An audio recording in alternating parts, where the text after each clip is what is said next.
Мы начинаем видеомост, который проходит в преддверии официального визита российского президента Владимира Путина в Израиль. Напомню, что визит состоится 25 июня, и сегодня мы будем говорить о программе визита, о новых инициативах с российско-израильской стороны, а также о текущем состоянии наших отношений. Во-первых, я думаю, что я не удивлю вас, если скажу, что действительно в Израиле, как в ивритоязычной прессе, так, естественно, и в русскоязычных средствах массовой информации, большое внимание к визиту, к предстоящему визиту президента России. Визит короткий, но очень насыщенный. И в понедельник утром, сразу после приземления, Владимир Путин посетит открытие памятника воинам Красной Армии в Натании.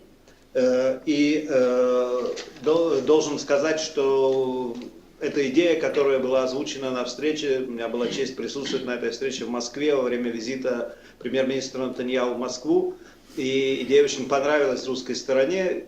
Тут надо подчеркнуть, что в Израиле немало в последние годы, в последние 2 десятилетия возникло памятников, которые отмечают героизм воинов-евреев, героизм ветеранов, которые проживают здесь в Израиле. В данном случае речь идет как раз о памятнике воинам Красной Армии, вообще, который бы увековечил ее роль в спасении евреев Европы, в создании государства Израиль, и вещи, которые, мне кажется, в такой форме первый раз Израиль выражает по отношению к России. После этого есть рабочий обед с премьер-министром Израиля в его резиденции с участием еще нескольких министров, встречи с министром иностранных дел, визит в различные иерусалимские места, связанные с Россией, в том числе Сергеево подворье, и официальный ужин у президента страны. Вот, собственно, вся программа визита. Я думаю, с точки зрения тем, одна, это понятно, это тема, которая для нас святая и вечная. Другая же тема, естественно, это ситуация в нашем регионе, ситуация на Ближнем Востоке. Ни для кого не секрет, опять же, что нестабильность на всех наших границах – это вещь, которая очень занимает и беспокоит нас, занимает и беспокоит весь мир, особенно все, что происходит в Сирии. И я думаю, что все эти вопросы тоже будут подниматься на встречах с президентом России и сопровождающей его делегацией. Мы считаем, что визит президента Путина – это очень важный визит. Это, в принципе, второй раз за всю историю 20-летних дипломатических отношений, что президент Российской Федерации приезжает в Израиль. Первый визит господина Путина как президента в 2005 году дал очень сильный, я бы сказал, толчок двухсторонним отношениям. И на сегодняшний день мы ожидаем, что визит, который будет происходить на следующей неделе, тоже должен дать такой же толчок. У нас на повестке дня на сегодняшний день важные темы. Министр напомнил некоторые из них. Это тема Ирана, тема Сирии, тема двухсторонних отношений в области экономики, в других областях. За последние несколько лет мы видели, что двухсторонние отношения очень хорошо развивались, и мы надеемся, что нынешний визит даст еще один толчок этим отношениям. И, конечно, тема двухсторонней, я бы сказал, истории, многовековой истории российского народа и еврейского народа. И, как мне кажется, тот факт, что президент Путин приехал сюда в том числе для того, чтобы открыть памятник воинам Красной Армии, это важный фактор, в том числе для российского имиджа здесь и вообще, наверное, для двусторонних отношений. Ситуация в России после прошедших выборов и в парламент, и президента складывается таким образом, что мы понимаем всю сложность и масштабность задач, которые сформулированы были на разном уровне. И мы сегодня, оценивая внутренний потенциал страны, не можем не обращать внимания на те государства, которые воспринимают Россию как полноценного партнера при реализации самых сложных задач. И кризис, который развернулся 3 года назад, показал, что многополярный мир теперь стал реальностью. Однополярный мир ушел в прошлое.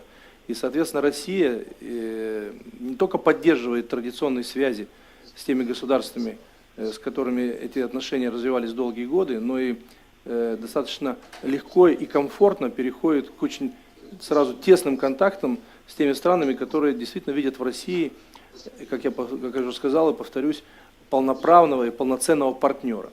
Израиль относится к тем государствам, которые давно уже связаны с Россией не только тем, что в Израиле проживает огромное количество наших соотечественников, но и тем, что история этого государства неразрывно связана с историей Советского Союза, а соответственно и России.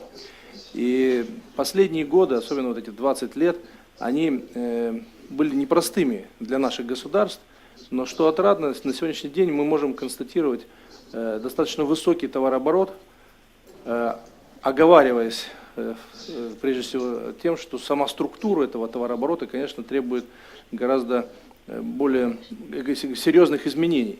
И то, что последние годы происходит как раз в изменении, прежде всего, в структуре отношений, появляются серьезные контакты в космической отрасли, появляются контакты в тех отраслях, которые находятся на грани или находятся непосредственно в военном секторе. Это подчеркивает, что сегодня наши отношения имеют достаточно серьезную перспективу. Но для меня, например, как представителя парламента, представителя Государственной Думы, гораздо более важным является то, что экономические отношения сопровождаются достаточно широким спектром иных тем. И здесь мы говорим не только о туризме, не только о культурных связях.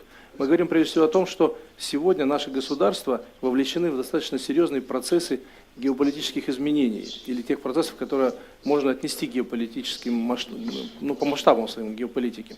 И то, что сегодня израильская сторона высказала уже в качестве ожидания, уверен, присутствует и с российской стороны. Мы, конечно же, с озабоченностью смотрим на то, что происходит у ваших соседей. Мы, конечно же, с озабоченностью смотрим на те проблемы, в которые вовлекаются непроизвольно и ваше государство, и наше государство. Но здесь очень важно, что контакт первых лиц государств, уверен, позволит вывести многие проблемы на совершенно иной уровень. И, соответственно, дать не только им оценку, но и выработать тот механизм, который позволит, если не решить, то, по крайней мере, подойти к решению многих проблем, стоящих не только перед нашими государствами, а перед всем миром. И немаловажным будет оценить уже многое сказанное и сделанное нынешним президентом Владимиром Путиным в темах, которые являются достаточно сложными. И, на мой взгляд, среди сказанного и сделанного очень важно подчеркнуть, что это прежде всего стремление России любыми мирными путями обеспечить мир в тех странах, где сегодня, к сожалению, мы наблюдаем либо порожденную внутренними или внешними явлениями агрессию. И, конечно, недопущение эскалации агрессии в тех государствах, которые сегодня являются такими очагами напряженности, наверное, будет обсуждаться и в том числе и во время визита. Но я бы хотел увести немножко от геополитики разговор в другую плоскость и сказать, что во время визита планируется не только открытие мемориала воинам, но еще и центра, который позволит, опять же, интенсифицировать отношения между нашими государствами на уровне соотечественников, которые проживают на территории Израиля. И я думаю, что этот аспект немаловажен, потому что Израиль занимает особое положение в этом аспекте, потому что для России очень важно, каким образом создаются условия для проживания наших соотечественников, и я думаю, что Израиль здесь занимает лидирующие позитивные позиции. Добрый день, меня зовут Евгений Кришталев, я представляю Вестник Кавказа, информационное агентство.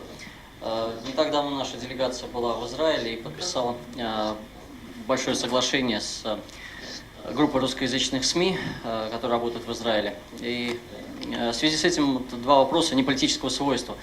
Как вы можете оценить общую тенденцию представления Израиля в российских СМИ? И второй вопрос касательно гуманитарного сотрудничества.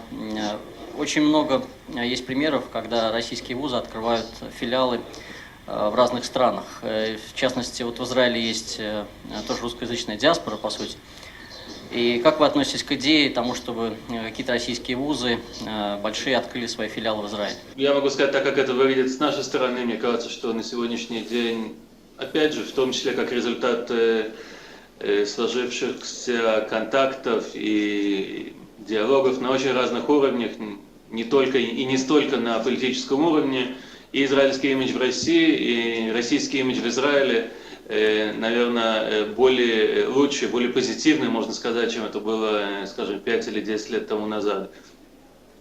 То, что касается вузов и вообще системы образования, то, наверное, здесь и в России, и в Израиле вполне есть возможность для очень хорошего и близкого сотрудничества. Если учесть то, что каждый пятый или каждый шестой гражданин Израиля так или иначе говорит на русском языке, то, конечно, здесь есть разные и хорошие возможности для этого. Наверное, решающий фактор – это уровень вузов, и если уровень он достаточно высокий, достаточно хороший, то вполне можно идти на близкое сотрудничество. Господин Маген, как представитель академических кругов, я знаю, да, вы сотрудничаете достаточно плотно с академией в России, в Москве. Ну, конечно, мы приветствуем вот это мнение или это предложение. Действительно, нет конкретно выраженных филиалов, но мы наращиваем сотрудничество.